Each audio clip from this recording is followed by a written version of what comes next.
এবার আমরা পরিষ্কার আমাদের পরের বিষয়ে যাব, যে বিষয়টা একেবারে রাজনৈতিক। আমার পরের প্রতিবেদন একেবারে 100% রাজনৈতিক, কারণ রাজনীতিতে দেখুন স্থান, কাল, পাত্র খুব গুরুত্বপূর্ণ। অভিষেক বন্দ্যোপাধ্যায় ভার্চুয়ালি তার বক্তৃতা দিলেন। সুব্রত বক্সী যে সভায় বললেন যে আমাদের সবার নেতা, সোশ্যাল মিডিয়ায় সেই রাতেই লেখা হলো যে একেবারে all India Trinamool Congress supporter নামে এবং অন্য বহু জায়গা থেকে আগামীকে মানতে হলো। তারপর মমতা বন্দ্যোপাধ্যায় ঘোষণা করলেন যে তিনি যখন বিলেতে থাকবেন দল দেখছে বক্সিদা এবং অভিষেক।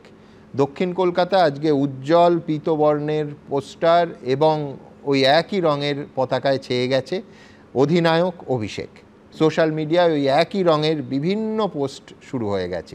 এর রাজনৈতিক তাৎপর্যে আমি অধ্যাপক রবীন্দ্রনাথ ভট্টাচার্যের কাছে আসব, কিন্তু তার আগে একবার প্রতিবেদনটা আপনাদের সামনে রাখব। দক্ষিণ কলকাতার বিস্তীর্ণ এলাকা জুড়ে দেখা গেল অধিনায়ক অভিষেক লেখা এমনই পতাকা। হলুদ কাপড়ের ওপর নীল দিয়ে লেখা অভিষেক বন্দ্যোপাধ্যায়ের নাম, সঙ্গে তার বিশাল কাট আউট। যাদবপুর থেকে বাঘাযতীন, গাঙ্গুলি বাগান থেকে পাটুলি, দক্ষিণ কলকাতার বড় অংশ জুড়ে এমনই পোস্টার লাগিয়েছে তৃণমূল সমর্থকদের সোশ্যাল মিডিয়া প্ল্যাটফর্ম ফ্যাম, যার full form fearless AITC members. গোটা এলাকা জুড়ে রাস্তার দুধারে, রাস্তার মাঝখানে অধিনায়ক অভিষেক এই পতাকা, হলুদ রঙের এই পতাকা কার্যত চারিদিকে ছেয়ে গেছে। আর একটা পোস্টার আমরা দেখতে পাচ্ছি ওপর দিকে, সেখানে অভিষেক বন্দ্যোপাধ্যায়ের ছবি এবং সেখানে লেখা হয়েছে অধিনায়ক জয় হে। বছর ঘুরলেই রাজ্যে বিধানসভা ভোট, তার আগে রণকৌশল ঠিক করতে 23শে মার্চ বৈঠকের ডাক দিয়েছে তৃণমূল সমর্থকদের এই সংগঠন। স্বাভাবিকভাবেই সোশ্যাল মিডিয়ার কর্মীরা যারা, আমরা যারা এই জেনারেশনের, তারা অভিষেক বন্দ্যোপাধ্যায়ের সাথে একটা অন্যরকমভাবে কানেকশান এস্টাবলিশ করতে পারি।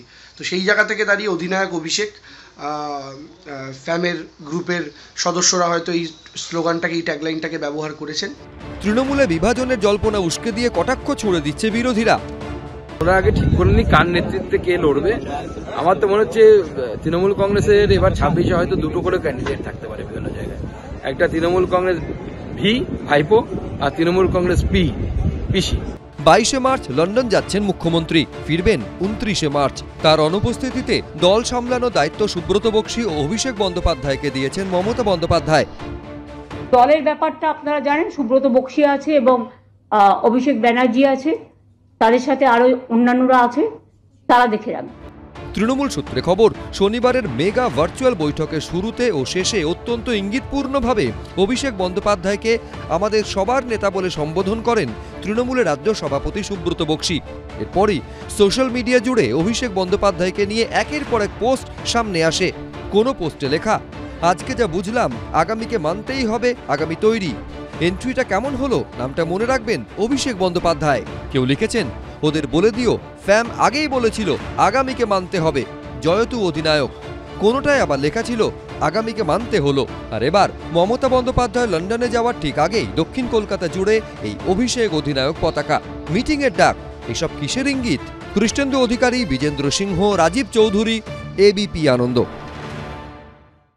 দেখুন, এমনিতেই ব্যক্তিগতভাবে বলতে পারি আরজি কর এমন একটা বিষয়, তারপরে অন্য একেবারে নিখাদ রাজনীতির কোনো বিশ্লেষণে ঢুকতে গেলে একটু সত্যি কথা বলতে মানসিক প্রস্তুতি লাগে। সেই প্রস্তুতিটা এই প্রতিবেদনের সময় আমি নিলাম। আমি রবীন্দ্রনাথদার কাছে যাব যে এর রাজনৈতিক তাৎপর্য। দেখুন, পলিটিক্যাল সায়েন্সের ভোকাবুলারিতে একটা কথা আছে, অ্যাফেক্টিভ পোলারাইজেশন। যে অ্যাফেক্টিভ অর্থাৎ আবেগজনিত মেরুকরণ, বিভিন্ন স্পিচের মাধ্যমে, বিভিন্ন মিছিলের মাধ্যমে, যেটা বিজেপি কিছুদিন ধরে করে আসছে, অ্যাফেক্টিভ পোলারাইজেশনের চেষ্টা, বা তার বদলা তৃণমূলও করছে। এবং স্টাডিগুলো অধিকাংশ হয়েছে ভিন্ন ভিন্ন দলের মধ্যে, দলের মধ্যে, দলের অন্দরে এই অ্যাফেক্টিভ পোলারাইজেশন কতটা হয় এইটা নিয়ে কিন্তু বিশেষ স্টাডি নেই। আপনি এই আবেগজনিত, এই যে দেখছেন না, আগামীকে মানতে হবে, আগামী কেমন আগামীকে মেনে নিল, ফ্যাম লিখে নিও, ফ্যাম আগেই বলে দিয়েছিল, জয়তু অধিনায়ক, এগুলো কিন্তু আবেগজনিত একটা মেরুকরণ। এই মেরুকরণের কথা কিন্তু এই বছরেরই জানুয়ারি মাসের, আমার যদ্দূর মনে পড়ছে, মাঝামাঝি সময়ে অভিষেক বন্দ্যোপাধ্যায়কে জিজ্ঞেস করা হয়েছিল যে তার পিসি বা সর্বময় কর্ত্রী মমতা বন্দ্যোপাধ্যায়ের সঙ্গে তার যে রিফট, এইটা নিয়ে তার কি বক্তব্য? তিনি তখন বলেছিলেন, তিনি অস্বীকার করেননি, তিনি একটা ফাটলের কথা বলেছিলেন এবং তার সঙ্গে এটাও বলেছিলেন দল বড় হলে এরকম ফাটল থাকে, একটা অর্গানাইজেশন বড় হলে ফাটল থাকে, আপনারাও কাজ করেন বিভিন্ন অর্গানাইজেশন, সেখানে কি সকলে পরিবারের মতো, পরিবারের মধ্যে একটা ফাটল থাকতেই পারে। গত শনিবার যে ভার্চুয়াল বৈঠকটা হলো, এই ফাটলটা কিন্তু একটু বেড়েছিল, এটা মানতেই হবে। উনি যে ফাটলের কথা বলেছিলেন সেই ফাটলটা যে বেড়েছিল সেটাও আমরা সবাই দেখেছি। কিন্তু তারপরে আবার ইন্ডোরে মমতা বন্দ্যোপাধ্যায়ের বক্তব্য এবং মুখ্যমন্ত্রী বললেন, এবং গত শনিবারের যে ভার্চুয়াল বৈঠক হলো যেখানে 4500 বিধায়ক, সাংসদ, জেলা সভাপতিকে নিয়ে একটা সাংগঠনিক বৈঠক করলেন, তার থেকে এটা পরিষ্কার হয়েছিল যে মমতা বন্দ্যোপাধ্যায় বা সর্বময় কর্তৃ তৃণমূল দলে তিনি অভিষেক বন্দ্যোপাধ্যায়ের হাতে একটা নিয়ন্ত্রিত ক্ষমতা দিতে চলেছেন। এদের মধ্যে মানে এই রিপটা যে কাটানোর একটা ব্যাপার, এটা আমরা বুঝতে পারছিলাম। তার কারণ এটা আরও পরিষ্কার হলো গতকাল, মানে উনি ভাগ করবার সময় দলের দায়িত্ব দিলেন। কেন আমরা বুঝতে পারছি যে একটা নিয়ন্ত্রিত স্বাধীনতা তাকে দিচ্ছেন, যে তাকে দলের দায়িত্বে থাকবেন সুব্রত বক্সী এবং অভিষেক বন্দ্যোপাধ্যায়। আর একই সঙ্গে আবার বলা হলো যে সরকারের দায়িত্বে থাকবেন অরূপ বিশ্বাস, সুজিত বোস, ফিরহাদ হাকিম, চন্দ্রিমা ভট্টাচার্য, শশী পাজা, এই 5 জন। আর তাছাড়া টাস্ক ফোর্স একটা গঠন করলেন। তার মানে দল এবং সরকারে ভাগ করলেন।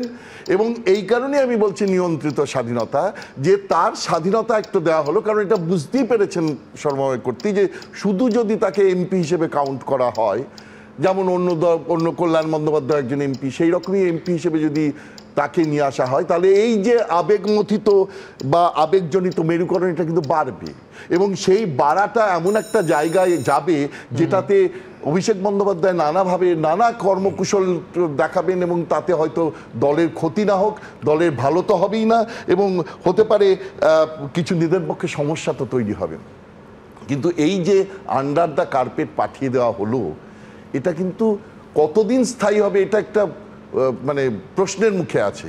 অর্থাৎ আবার যখনই এইটার থেকে, অর্থাৎ অভিষেক বন্দ্যোপাধ্যায় 4500 জনকে মিট করে ধীরে ধীরে এটা যখন একটা ক্যাম্পেনের জায়গায় যাবে, যেমন জনজোয়ার করেছিলেন, সেই নবজোয়ার করেছিলেন, সেই রকম নবজোয়ারের পথে যদি আবার যান, তখন আবার সেই রিপটা দেখা দেবে না। তো এই জায়গাতে গেলে তখন আবার পশ্চিমবঙ্গে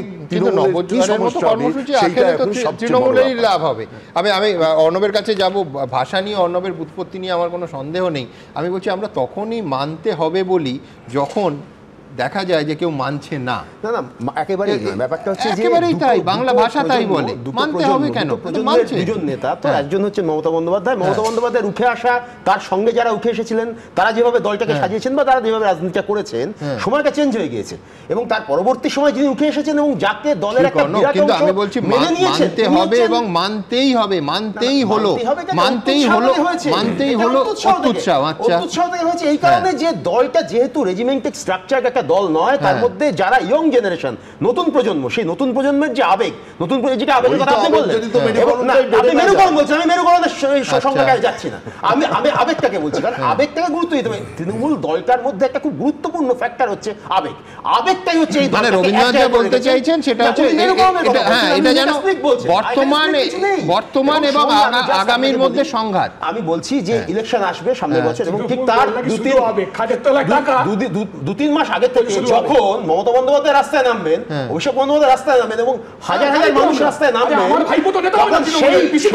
যখন হাজার হাজার মানুষের নিয়ে তারা আবার ফিরে আসবে,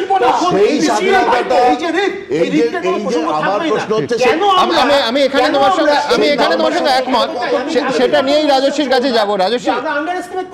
রাজস্বী বিভেদ যেটা বলছেন বা রবীন্দ্রনাথ দা বলছেন যে নবজোয়ারের মতো আরেকটা কর্মসূচি, আমি বলছি সেই কর্মসূচি বেরোলে লাভ, আখেরে লাভ তো তৃণমূলেরই। সুতরাং এটাকে বর্তমান বনাম আগামী এইভাবে মানে তোমরা দেখতে চাইছো আমি জানি, কিন্তু দেখতে পাচ্ছ। প্রথম প্রতিবেদন যেখানে শেষ করেছিলাম সেখান থেকে শুরু করছি।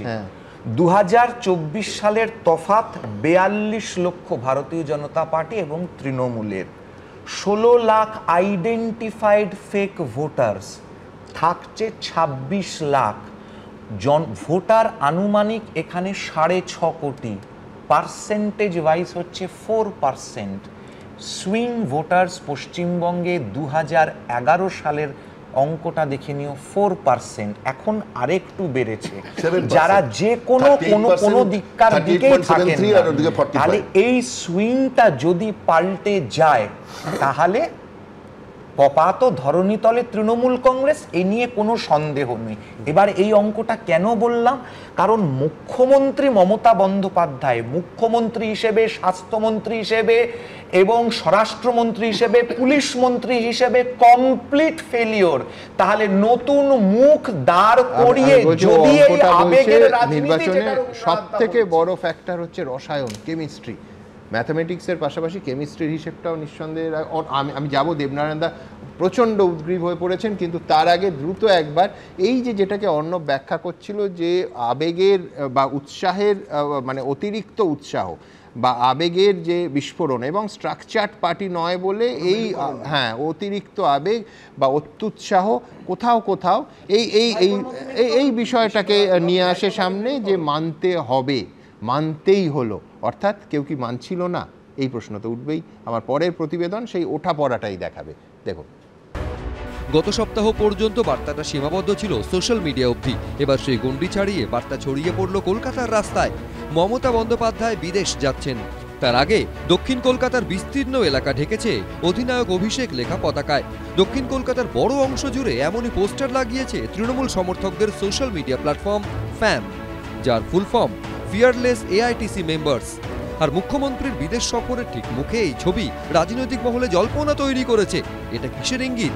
অতীতেও যেভাবে অভিষেক বন্দ্যোপাধ্যায়কে প্রশাসনে আনার পক্ষে সওয়াল করা হয়েছে, এবারেও অভিষেককে অধিনায়ক আখ্যা দিয়ে কি বোঝানোর চেষ্টা হচ্ছে?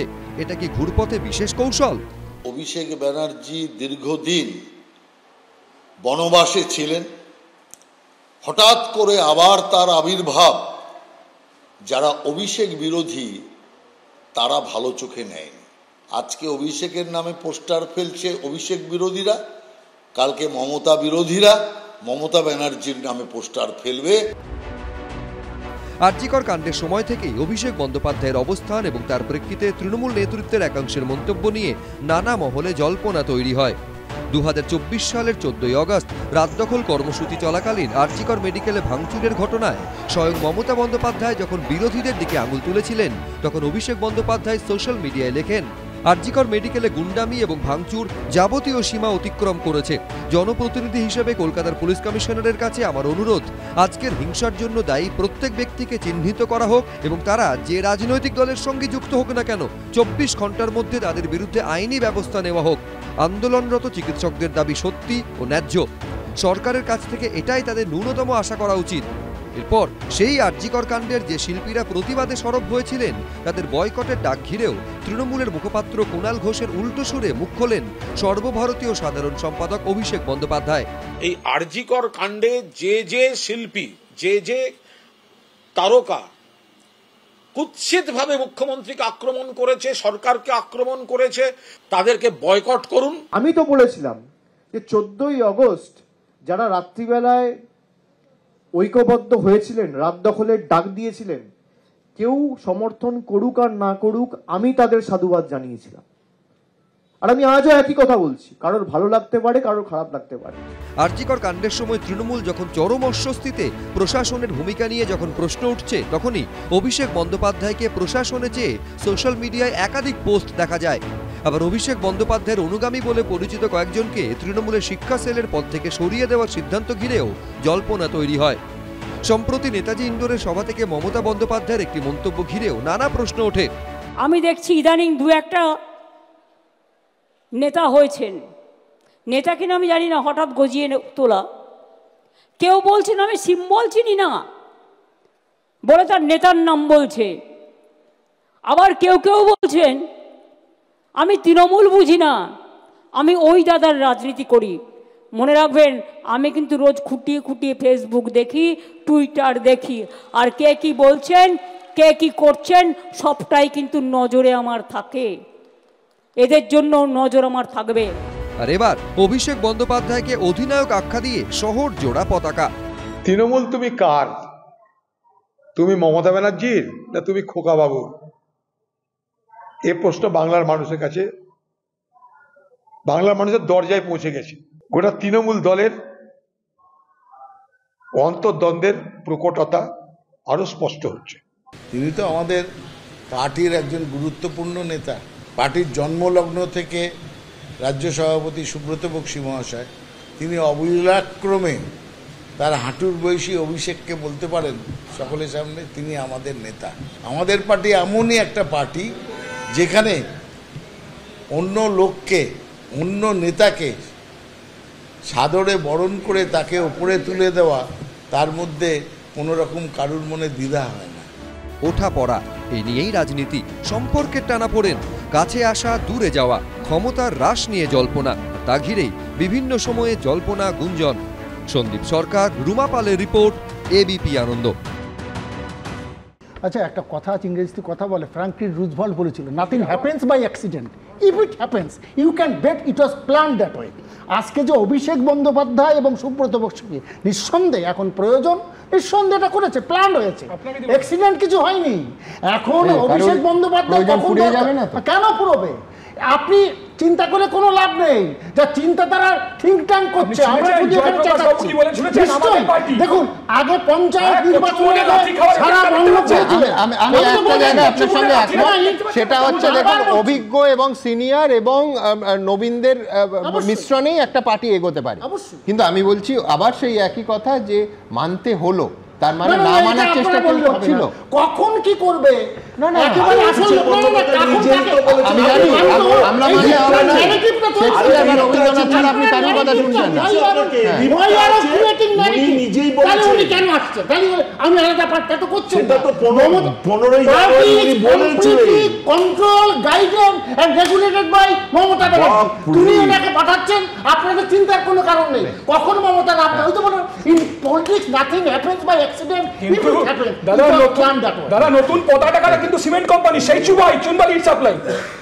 দেবনারায়ণ বাবুর হাত নাড়ানোর জন্য আমি ডাক করা শিখে গেলাম বাউন্সার এলে। যাই হোক, বলছি যে একটা বিষয় হচ্ছে যে রাজনৈতিক দলগুলির মধ্যে তো একটা আলোচনা থাকবেই যে আবেগতাড়িত তৃণমূল না বিশ্লেষণধর্মী তৃণমূল। এই প্রশ্ন উঠবে রাজনীতিতে। এই প্রশ্ন উঠবে যেটা অর্ণববাবু বলছিলেন যে একটা অনিয়ন্ত্রিত একটা ভাব দলের মধ্যে থাকতে পারে, রেজিমেন্টেড নয়, নাকি নিয়ন্ত্রিত স্বাধীনতা দলটার মধ্যে, এই আলোচনা থাকবে। সত্য ফাটল তৃণমূল না ফাটল কৌশল তৃণমূল, এই প্রশ্নটা আসবে।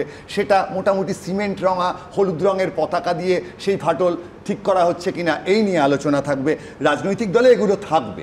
রুজভেল্ট সাহেব ঠিকই বলেছিলেন, হয়তো তিনি রাজনীতি বুঝতেন, কিন্তু পৃথিবীতে কিন্তু দুর্ঘটনা ঘটে এবং অনেক সময় সেই দুর্ঘটনাগুলো রাজনৈতিক নেতারা ঘটাচ্ছেন কিনা এই প্রশ্ন থাকে। তৃণমূলের মধ্যে এই গভীর যে বিষয়গুলো বাইরের থেকে আমরা জানতে পারবো না, কিন্তু কিছু জিনিস তো আমরা জানতে পারি। যেমন এত সই টই নিয়ে আলোচনা হচ্ছে, একটা মানুষকে ঘুরিয়ে দেওয়ার সময় কে সই করছেন, সেই সই সত্যিকারের একটা ডকুমেন্ট থাকবে না, আমরা জানতে পারবো না। ডাক্তারবাবু বলতে পারছেন না কে সই করেছে, উনি খুঁজে বার করতে পারছেন না, তাহলে তো অবাক হতে হয়। অর্থাৎ ওর তলায় কার সই ছিল বা ছিল না, এই প্রশ্ন কিন্তু তৃণমূলের মধ্যে দ্বন্দ্বের চেয়ে অনেক নির্দ্বিধায় সঠিকভাবে সমাধানে আসা যায়। যে সইয়ের ভিত্তিতে অভয়াকে তড়িঘড়ি এবং পরিবারের বক্তব্য যে তাদের সই ছাড়া দাহ করা হয়েছে, সেই বিষয়ে কোনো আলোকপাত করতে পারেন আপনি ডক্টর নই? দেখুন, প্রথম কথা, এই ডিসকাশন চলতে চলতে সুমনদা বাড়ির আমার কাকিমা যে অভয়া দিদির মা আমাকে একটা রিপোর্ট পাঠালেন এবং ওই দিন কে সই করেছিল সেটা পরিষ্কার লেখা আছে। আচ্ছা, ভাবুন, একটা বাবা মা তার এরকম মেয়েকে বড় করার পর বিচার চাওয়ার এতে 7 মাস পরেও বসে বসে আজকের এই ব্যাপারটা ডিসকাশন হবে সেটা তারা মন দিয়ে শুনছেন। যদি এই ডিসকাশনের মধ্যে কিছু ভালো কিছু উঠে আসে, যদি পজিটিভ মানুষ ভাবে, আমি তো মনে করি, এবং সেটা পরিষ্কার বোঝা যাচ্ছে যে বাবা মার তো সই ছিল না এবং যার সই ছিলেন তিনি একজন আপনি দেখাতে পারেন শাসক দল, একদম পরিষ্কার যেটা উনি পাঠালেন, শাসক দলের নেতা। আমি এটা দেখাচ্ছি, জুম করে দেখা যাচ্ছে, আর সেখানে আমি সত্যি আমার বলতে গেলে যেটা কষ্ট লাগে সুমনদা, এই স্যার যে বারবার বলছেন, বিভিন্নভাবে বিরোধিতা করার চেষ্টা করছেন, এবং এত একজন নলেজেবল মানুষ, আমার মনে হয় ওই নলেজটা দিয়ে উনি যে সামাজিক ব্যাপারগুলো করেন তাতে মানুষের লাভ হবে। এই যে ডাইরেক্ট বিরোধিতা করা এবং কিছু মিথ্যা, পরিষ্কার উনি যে মিথ্যাটা বললেন যে তোমাদের সই আছে, বাবা মার সই আছে, মা রিপোর্ট পাঠাচ্ছে, সেখানে তার বাবা সাইন নেই। দেখুন, আমরা যেটা জেনেছি পরিষ্কার হলো, আপনি কোথা থেকে জেনেছেন? পরিষ্কার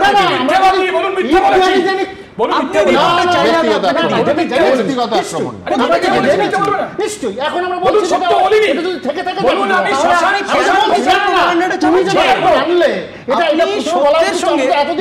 আপনি বুঝতে পারছেন না। দেখুন একটা জিনিস এতদিন আমরা জেনে তুমি তোমার এটা কেউ সুমনদা এটা কেউ আমি তো জানি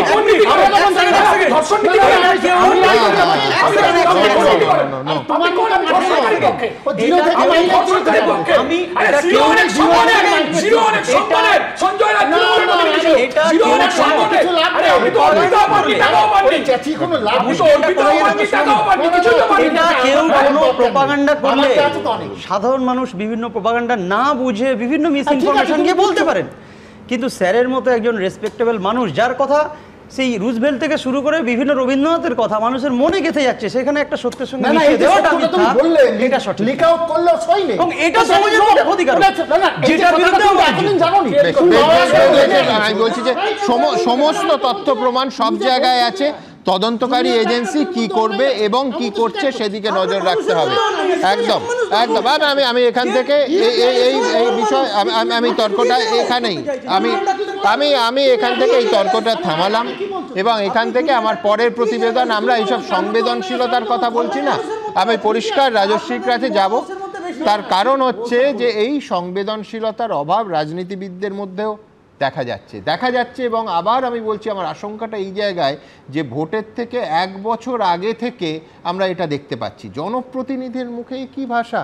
দিলীপ ঘোষের মতো সিনিয়র রেসপেক্টেড একজন নেতা, তিনি যখন বাপের টাকা ঘেউ ঘেউ এই শব্দগুলো ব্যবহার করেন, আমি বলছি সবার আগে প্রশ্ন ওঠে যে রাজনীতিবিদরা কেন এই খেউর অ্যাভয়েড করতে পারছেন না। আমি অত্যন্ত সচেতনভাবে এই স্থূল খেউ শব্দটা ব্যবহার করছি।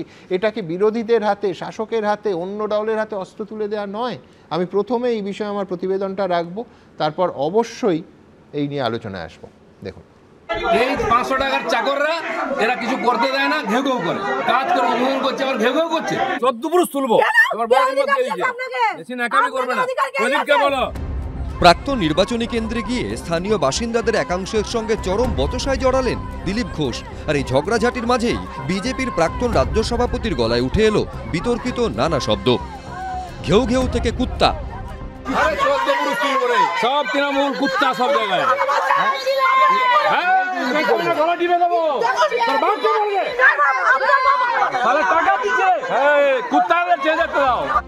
দিলীপ ঘোষের দাবি বিক্ষোভকারীরা সবাই তৃণমূলের, পাল্টা দিলীপ ঘোষের ভাষার তীব্র সমালোচনা করেছে তৃণমূল। তার যে হতাশা সেটা সম্পূর্ণভাবে বাইরে এসছে। তিনি মহিলাদের উদ্দেশ্যে বলেছেন গলা চিপে দেব, এবং কুকুরের মতন ঘেউ ঘেউয়ের আগে তিনি কুত্তা কথাটা ব্যবহার করেছেন। এবং এই যে ঘটনাগুলো হচ্ছে, সাধারণ মানুষ সারা বাংলার বিভিন্ন জায়গায় বিজেপির নেতা নেত্রীদের দেখলে তারা বিক্ষোভে ফেটে পড়ছে। পাল্টা কটাক্ষের সুরে কংগ্রেস বলছে মমতা বন্দ্যোপাধ্যায় সরকারি কর্মচারীদের ডিএর দাবি প্রসঙ্গে কি বলেছিলেন তা কি তৃণমূলের মনে আছে? এই রাজ্যের মুখ্যমন্ত্রী ন্যায্য পাওনার জন্য তার সরকারি কর্মচারীদের বলে ঘেউ ঘেউ করবেন না, কুকুরের সাথে তুলনা করেন। সে রাজ্যের বিরোধী একেবারে পুরো এ বলে আমায় দেখ, ও বলে আমায় দেখ, পুরো অনুকরণ করে নিচ্ছেন। মানে একেবারে মনে হচ্ছে তৃণমূলের সুযোগ্য ছাত্র দিলীপবাবু। এবারে জানুয়ারি মাসে আমি আপনাদের জন্য অ্যারেঞ্জ করতে পেরেছি বলে এবার আপনারা 15% দিয়ে বাড়বে। ঘেউ ঘেউ ফেউ ফেউ করে লাভ নেই, আমি ঘেউ ঘেউ ফেউ ফেউকে ভয় পাই না। দিলীপ ঘোষ এলাকা ছাড়তেই তার রাস্তা উদ্বোধনের বোর্ড লাথি মেরে ছুঁড়ে ফেলে দেওয়া হয় ডোবায়। বিশ্বজিৎ দাস, সন্দীপ সরকার, এবিপি আনন্দ। আমি আবার বলছি, এই খেউরের কালচার যদি এস্টাবলিশ হয় তাহলে ভোট এলে সেটা হিংসার চেহারা নেবে। এবং দেখুন, শাসক বিরোধী মুখোমুখি হবে, নেতা জনতা মুখোমুখি হবে। জয়প্রকাশ দা বলছিলেন সাধারণ মানুষ, আমার একটু সাধারণ মানুষ তো বটেই, কিন্তু সাধারণ মানুষ তারা প্রত্যেকে হাতে মোবাইল নিয়ে ভিডিও করেন। তার মানে দিলীপ ঘোষ বেফাস বলবেন এবং বেফাস যদি বলেন সেটাকে আমি ভাইরাল করে দেবো, এটাও কিন্তু সাধারণ মানুষের চরিত্রের সঙ্গে যায় না। সব দিকগুলোই বলতে হবে। কিন্তু আমি মূলত আসবো রাজস্বীর কাছে। রাজস্বী, সিনিয়র নেতা, তিনি 500 টাকার চাকর, বাপের টাকা, ঘেউ ঘেউ, কি বলতে বাকি রাখলেন? বেশিরভাগ মহিলা ছিলেন তার উল্টো দিকে। খড়গপুর 6 নম্বর ওয়ার্ড, ভবানীপুর অঞ্চল, একটি এক্সট্রিমলি লো লাইং একটা জায়গা, যেখানে সাপ খোপ থেকে আরম্ভ করে রাস্তা নেই, প্রচণ্ড অসুবিধা, সেখানে সাংসদীয় তহবিল থেকে অ্যালটমেন্ট করে এমপি ল্যাড ফান্ড থেকে টাকা অ্যালট করা হয়েছিল কংক্রিটের রাস্তা তৈরি করানোর জন্য। খুব ভালো কথা, কিন্তু তাতে কুত্তা বাপের টাকা ঘেউ ঘেউ এগুলো বলা যায় না। আমাকে শেষ করতে দিন। সেখানে দাঁড়িয়ে তৃণমূলের কাউন্সিলর রাস্তা তৈরি করেনি, টাকা সেখানে চোট গিয়েছে। এবার সেখানে এরা যাদেরকে আপনি দেখছেন, এরা একটি মানুষও কোনো সাধারণ মানুষ নয়।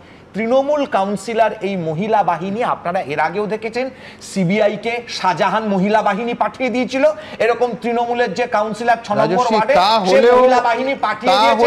কোন মহিলার সম্পর্কে এই শব্দগুলো বলা যায়? একজনকে বলে রাজনীতি যখন আসে তখন সেখানে আজকে দাঁড়িয়ে মহিলার পুরুষের ভিকটিম কার্ড কেন খেলা হবে? না না, মহিলা পুরুষের ব্যাপার না, আরে তোমাকেও বলা যায় না।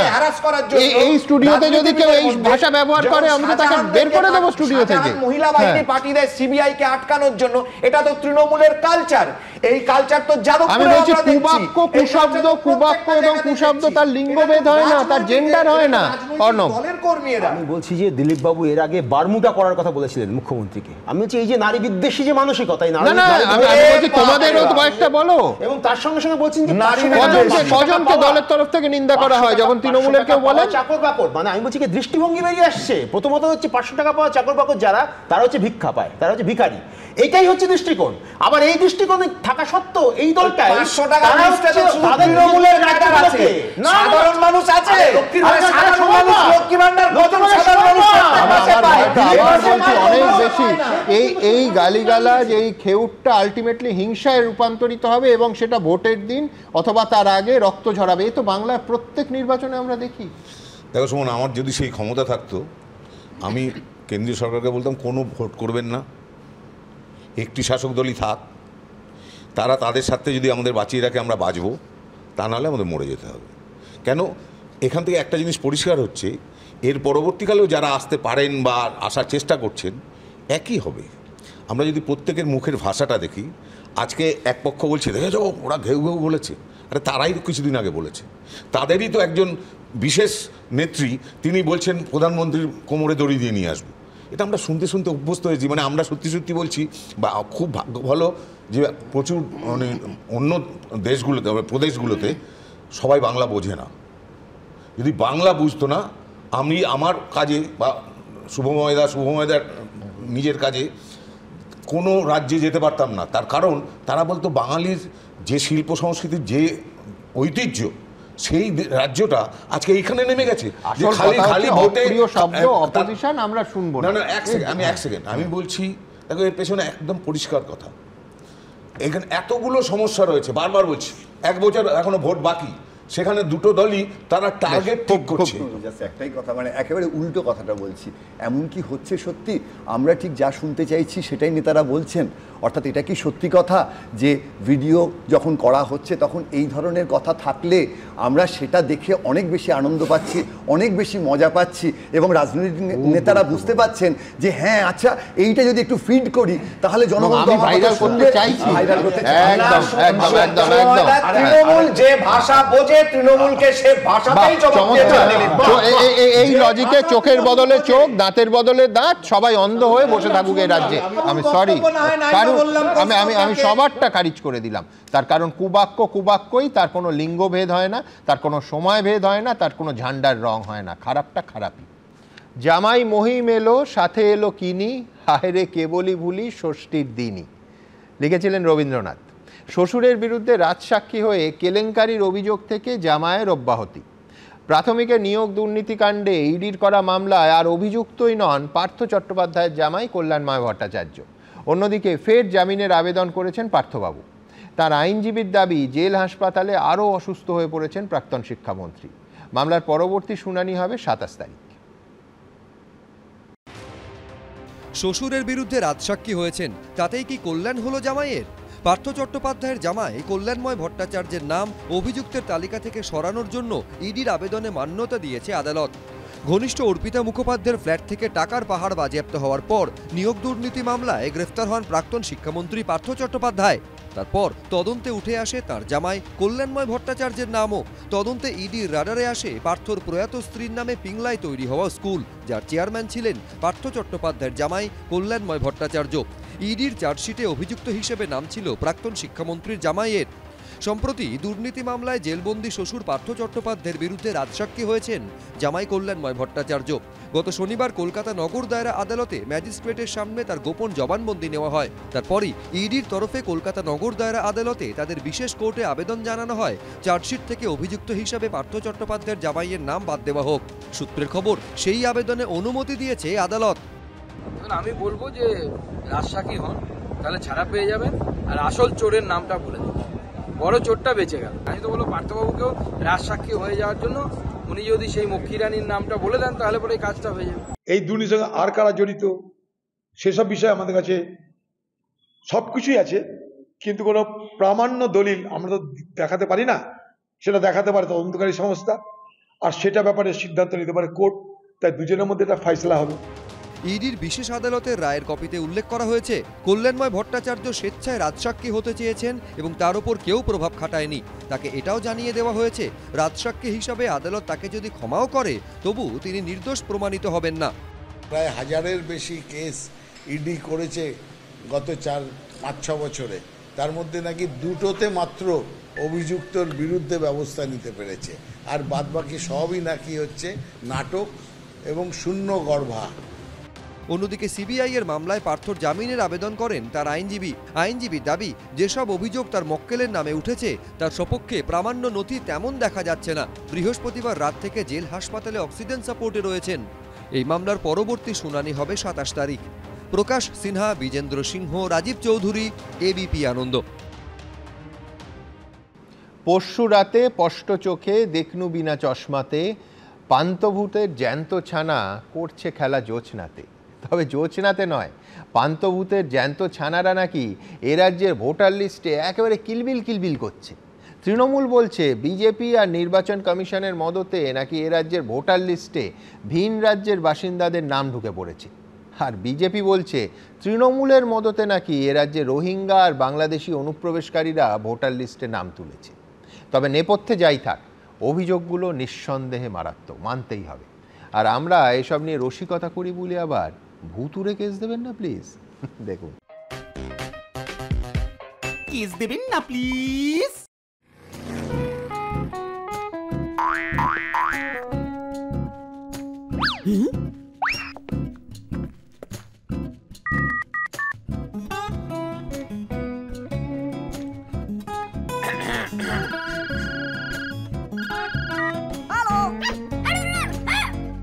বাড়ি গিয়ে স্কুটিনি করো, সব ভুতুরে ভোটার ধরো। ওকে ওকে ওকে, শিওর শিওর, ভোটার তালিকা হবেই পিওর।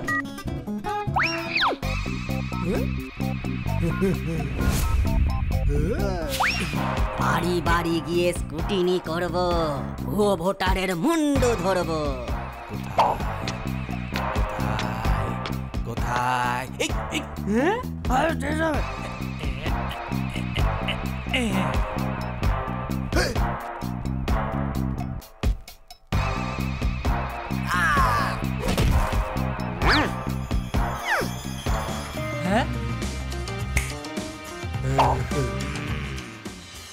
লাগবে হাওয়া গেরুয়া পালে, ভুতুরে ভোটার ধরবো জালে।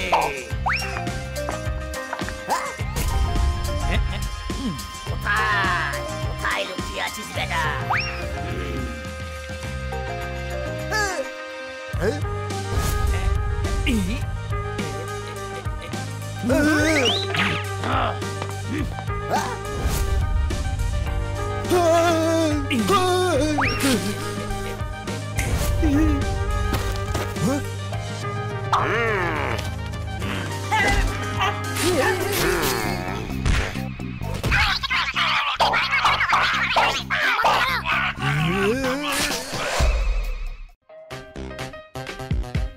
কেস দেবেন না প্লিজ।